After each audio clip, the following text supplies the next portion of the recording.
Welcome to Discover Indie Film. I'm your host, Jeff Howard, and I've got filmmaker Byrne Owens with me. Hey, Byrne. Hey. All right, so we just recorded a nice long interview all about Byrne, his history, his TV series or your web series on YouTube called My Roommate The, everything that led up to My Roommate the Jedi, which was at the Sherman Oaks Film Festival in 2021, which if you're listening to this, you should know I'm the head programmer of that festival. And I'll just add that My Roommate the Jedi took home 5 awards from that festival, which might be a record. I'm not trying to blow smoke towards your ass, but I know of like films that won 3 and 4. I'm not sure I can name one that won 5, and I'm gonna rattle them off.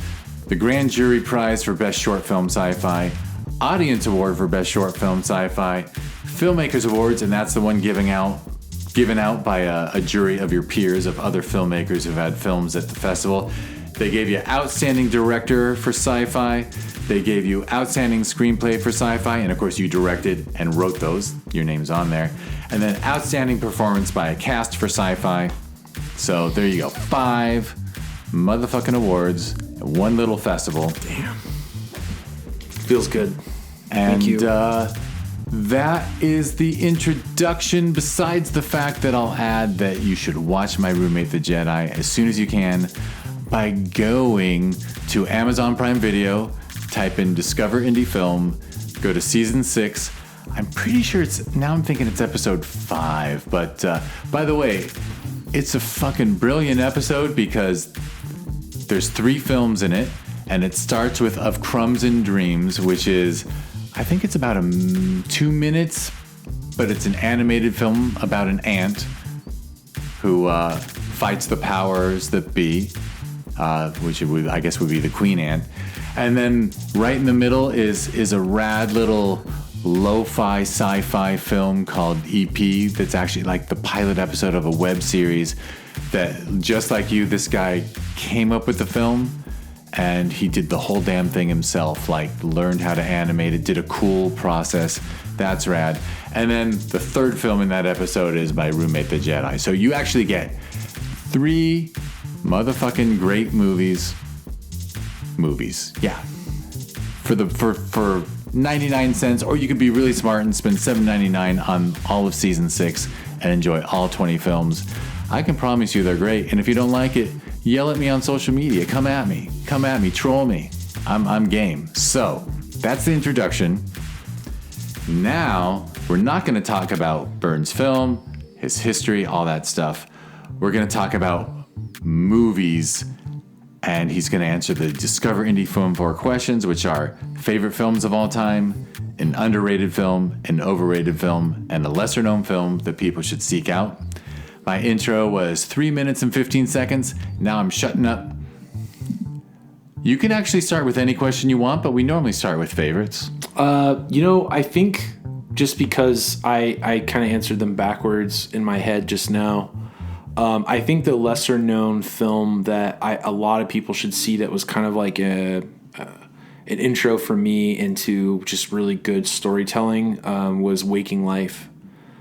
By Linklater. Yeah, and it's an unconventional film because it's a series of interviews, and sometimes you can't tell whether it's scripted or whether it's just people talking. And you know, it kind of comes off almost like a documentary where people are talking about dreams and these kind of esoteric ideas around like how we weave stories in our minds and what is reality. Anyway, I find that story beautiful, and I always try to share it with anybody that's into film. I think that a film that is highly underrated and often debated whenever I bring it up is Meet Joe Black. This is a film that has its flaws. I think there's a lot of criticism around the main actress's performance next to Brad Pitt, but it was based off of a play. And it has a really beautiful score that accompanies these scenes that are just actors standing across from one another and having these really powerful emotional moments. And that film it really touched me. I think it deserves more credit than it got, at least at the time of its release. I've heard that I've heard that. I think someone else who's been on this podcast has mentioned Meet Joe Black that way, and I actually hadn't heard that because that's Claire Forlani, right? And Yeah. I think she's excellent. I love her. Yeah, she's one of those actors who I think her career should be 10 times what it is. Agreed. And I actually kind of assume her problem was that she wouldn't play the Hollywood game the way. Maybe. Yeah. Yeah. Because there's no explaining why she's not a superstar, I don't think. It seemed like she could have just named her next role after that movie. It was just one of the most powerful kind of romantic films. I mean, that I'm going to put that in a close tie with Waking Life. Or I'm sorry, What Dreams May Come with Robin Williams. But see, that one's a hard one to rewatch because it's a tearjerker. I mean, it's gut wrenching. And then especially now with Robin Williams, having died the way that he did, but that movie, I mean, it just encapsulates love and death and letting go, and I think both that and Meet Joe Black for me it did something for me emotionally that it's almost like therapy. I can't explain it, or I can try, but check those out. A movie that is overrated. Let me come back to that because there's just like a bunch of movies that just kind of like stream and down. I'll add a thought, which is you're not saying that it's bad. You could actually love this film. Sure, but it just got a little bit more. But it gets more, it could even be, mine is sometimes like, I won't give it away, but like there's Coen Brothers films that have won Best Picture that I don't think are the best they've done. Sure. And so, like, to me, like, how come they win the award for that one and then the superior films didn't even get nominated? Like, that makes that overrated to me, even though I think it's brilliant. It's just, the wrong thing is being acknowledged for me. Yeah, I agree. Yeah. But it's not necessarily a shit on a film question, although you are free to shit on anything you want. No. I get you. I think there is a use for that question that can really spark something, and so I'm going to come back to it. Cool. I think my all-time favorite film that I think is just absolutely perfect in terms of screenwriting, performing, music, everything, is Shawshank Redemption.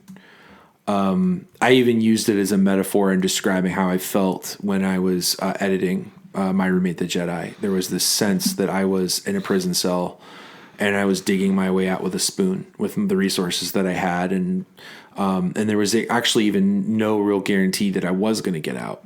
And I still think of it as like that is a metaphor for me and my career in the entertainment industry, and that I love the opportunity that I have and the job that I have, but there's just so much about Shawshank that just like speaks to it. It's so metaphorical and symbolic, and also just the unfairness that the villain has over him, and the selfishness and the jealousy and the envy and like all the characters that he's around, and his choice to still be a leader in spite of that.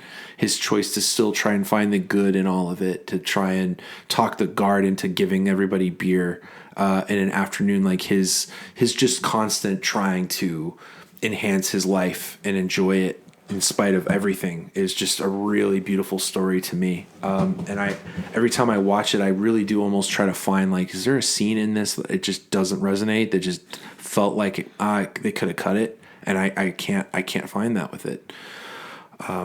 It's kind of like the way Casablanca is perfect, which I would agree is, but it's just so at this point dated that you could just look at it as like an artifact. That's like, this set the stage for what a perfect film should be, and is arguably the perfect film, but just is such a format that's like a play, that Shawshank is what I just always point to and say, if you have not seen this movie, please, and if you love movies, watch it. Just outstanding. And you're allowed two more if you want. Two more. You can name three favorites, and you can name more if you want. Yeah. Okay, Yeah. absolutely. Braveheart. Braveheart to me is one of the just like the best historical action dramas that to me just really echoes what the Middle Ages and medieval times were, and how horrific things were, and how bleak it all seemed, as well as just the idea of like what rage can do for an entire nation. And, the straw that broke the camel's back, in spite of a king that is absolutely a monster of a being, like in terms of his intelligence and ability to win wars, and how his downfall came from, the love of a princess that he just disregarded and didn't really, think. It's like all of those elements. I really, it's for as much heat as Mel Gibson has brought down on himself. I really felt like that was, and also just as a filmmaker, seeing this actor come out and do that and be like, all right, I'm going to act in it. It's not going to be a comedy. It's not going to be easy. I'm going to be full blown out there fighting. And I'm going to direct this thing, and I'm going to direct it the way I wanted it to be directed. I mean, it's just so masterful. And then I would say the other one is Terminator 2. Terminator 2 is just, God, it's flawless. Like, I mean, it just, what the heck am I? And I saw it at a young age. It like broke my brain. It just was, it leveled up Hollywood in such a way. And I still think, I mean, you can watch that thing, and even just the T-1000 scenes like aren't that dated. Like, they don't look bad. None of it's dated. And it's such good storytelling. Yeah. I think Cameron never gets the respect he deserves as a writer. Because I think that guy's one of the best writers there is. I agree. Yeah. He really is. I get it. I get people, you need to shit on the guy who's made the first couple of films that broke $1 billion. And that film is special as hell. And talk about, if you listen to the previous podcast, you'll know that Byrne and I both, bemoaned how Star Wars went wrong.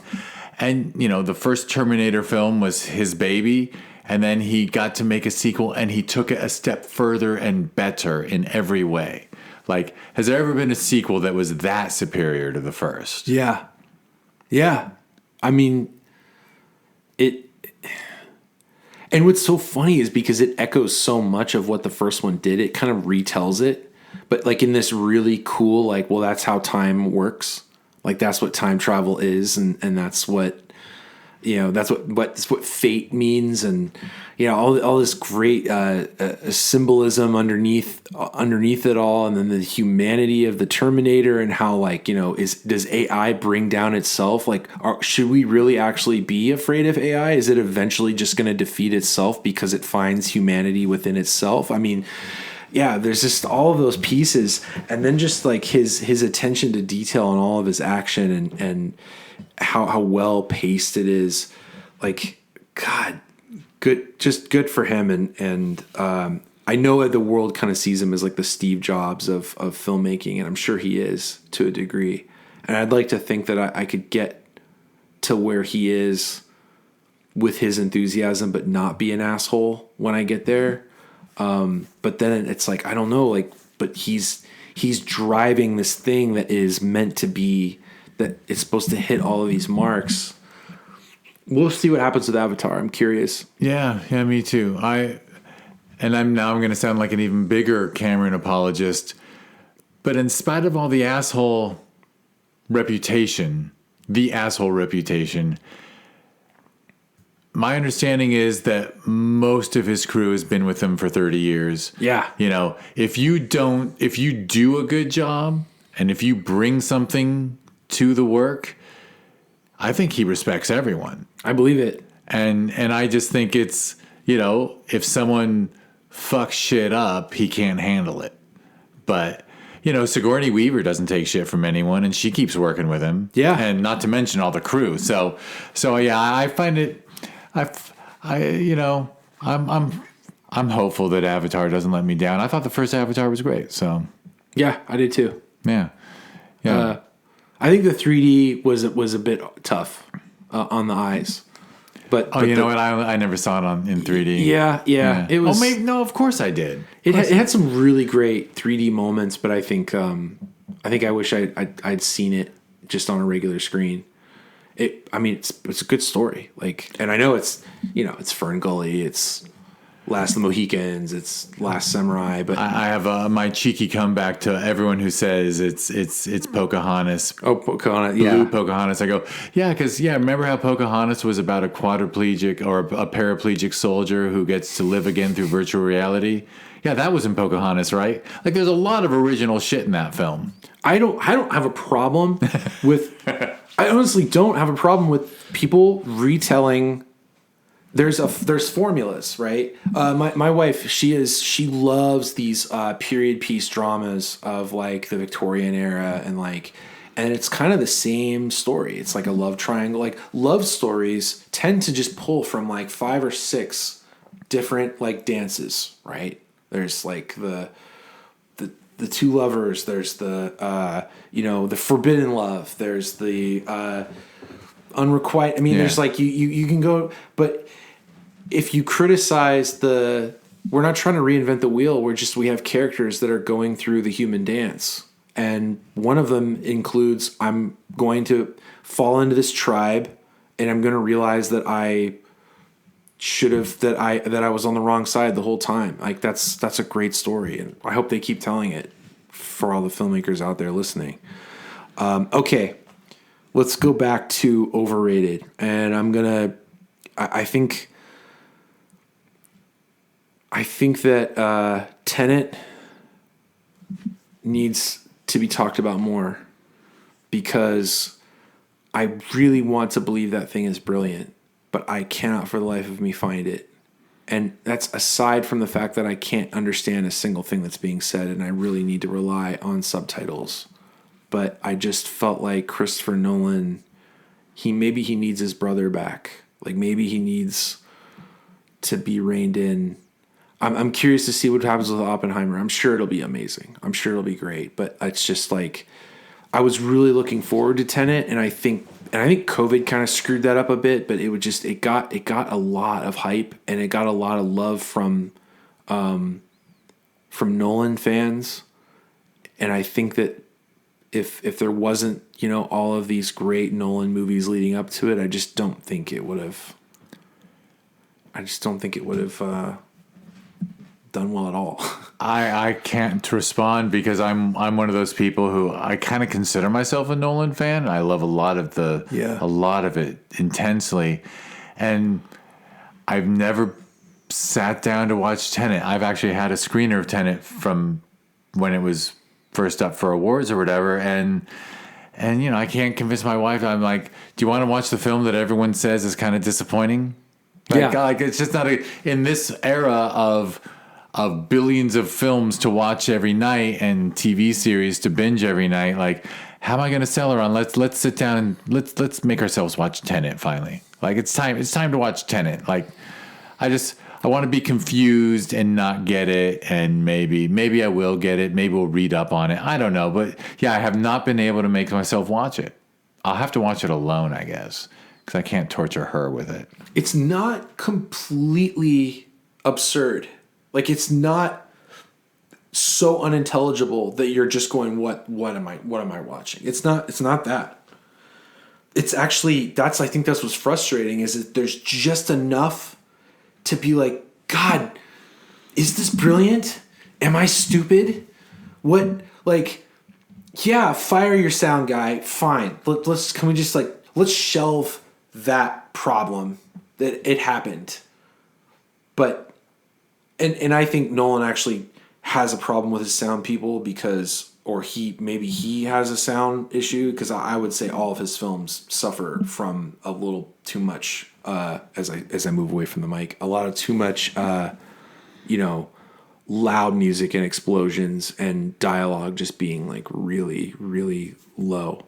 But Tenet does this thing without, I'm not going to spoil it or anything, but it does this thing where it like connects timelines in a way that says, okay, they definitely thought about every single story point and how that story point connected to another piece of the story. And I think there was a lot of thought that was put into this, a lot of production value. The actors seemed to understand what they were doing and where it was going. So all of that was there. But, I mean, I understood Inception, and I defend it to people that are like, that made no sense and it was stupid. And I go, it made so much sense. And it helped paint such a beautiful picture about the way we consider dreams. And I consider Inception a brilliant film. I love Inception. And when you were describing how everything went together, that's his talent, right? Like in Inception, everything works. Everything works at every level of reality, every level of dream reality, I guess. Yeah, it's so well thought out. I bet you are right about the brother thing. And maybe they're both suffering without each other, because the first season of Westworld was pretty brilliant, and then it kind of like gets off course, I think. So yeah, maybe we should just force them to like, come on, just you're better together. Like, you know, was there a solo album from John or Paul that was as good as a Beatles album? Not really. Like some partnerships were meant to be. Yeah, I agree. It's maybe I don't know, and I don't know if Oppenheimer is totally Nolan, Chris. Maybe the brothers did get back together for that one. I don't know. A Google search will tell me after this call, but yeah, those are my films, at least in terms of what I can speak to, and I think. Defending some of your previous guests that may have given more, I think there are plenty more that are just not jumping to mind right away, but will probably in 30 minutes. I'll be like, why didn't I mention that? You know, but well, yeah, but you not only that, but you have a nice balance, because Shawshank, Braveheart, T2. You know, you got your historical drama, which is honestly a brilliant film, and then Shawshank, forget about it. Like Shawshank is a perfect work, and then T2 is a wonderful thing to throw in, because also for watchability, like the question is favorite. It's not best films ever made. It's favorites. Yes, you know. Yes. And what can I say? Good list, fun list. I'm gonna get us out of here. By the way, if you go to the show notes of this on whatever podcatcher you are using. Byrne Owens, I'll put his website and social media handles on there with links, so you can find out more about him and the films he's made, and the YouTube series he made, My Roommate the. So, you know that. I said in the intro about watching My Roommate the Jedi, the quintuple award winner. Is that the right way to say it? 5-time award winner at Sherman Oaks Film Festival last year. And it's now on Amazon Prime Video, so just go to Prime Video, type in Discover Indie Film, and enjoy Season 6. Go to discoverindie.film.com for more info about this podcast or that series, and it's at DIF Wins on social media. I'll quickly name the film festivals. There's Sherman Oaks Film Festival every November. Learn more at ShermanOaksFF.com, and it's at ShermanOaksFF on social media. And finally, FilmInvasionLA.com, the sister festival. You know, when we were starting the festivals, sometimes I share this, that we just couldn't come up with a name. We didn't know if we wanted to name it after a location or name it after LA. So one morning in the shower, as we were like starting this venture, I was like, let's try two names and see which name works. And they ended up, Film Invasion LA draws more stuff from like Europe and Asia because it's got LA in the name. Sherman Oaks gets wonderful support locally, so. And they're both ranked in the top 100 best reviewed, knock on wood. So anyway, FilmInvasionLA.com, at FilmInvasionLA on social media. And Byrne Owens, thank you so much for coming in and talking film for a good while. Thank you for having me. And thank you everyone for listening.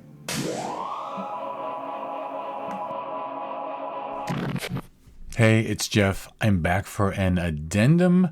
I am sorry to say that My Roommate the Jedi didn't go over so well with the powers that be at Amazon. They let us know that it felt a bit like trademark infringement to them, or they didn't use that term. They actually just sent us a thing saying it might mislead audiences. It seems pretty clear to me that it's fair use, and that the Star Wars brand and George Lucas himself always encouraged fan films. But you know, it's their platform, and My Roommate the Jedi is no longer a part of the Discover Indie Film TV series. My apologies, but you can still catch it on YouTube. Just go to YouTube and type in My Roommate the or My Roommate the Jedi and enjoy the shit out of that wonderful film. All right, now the podcast is over.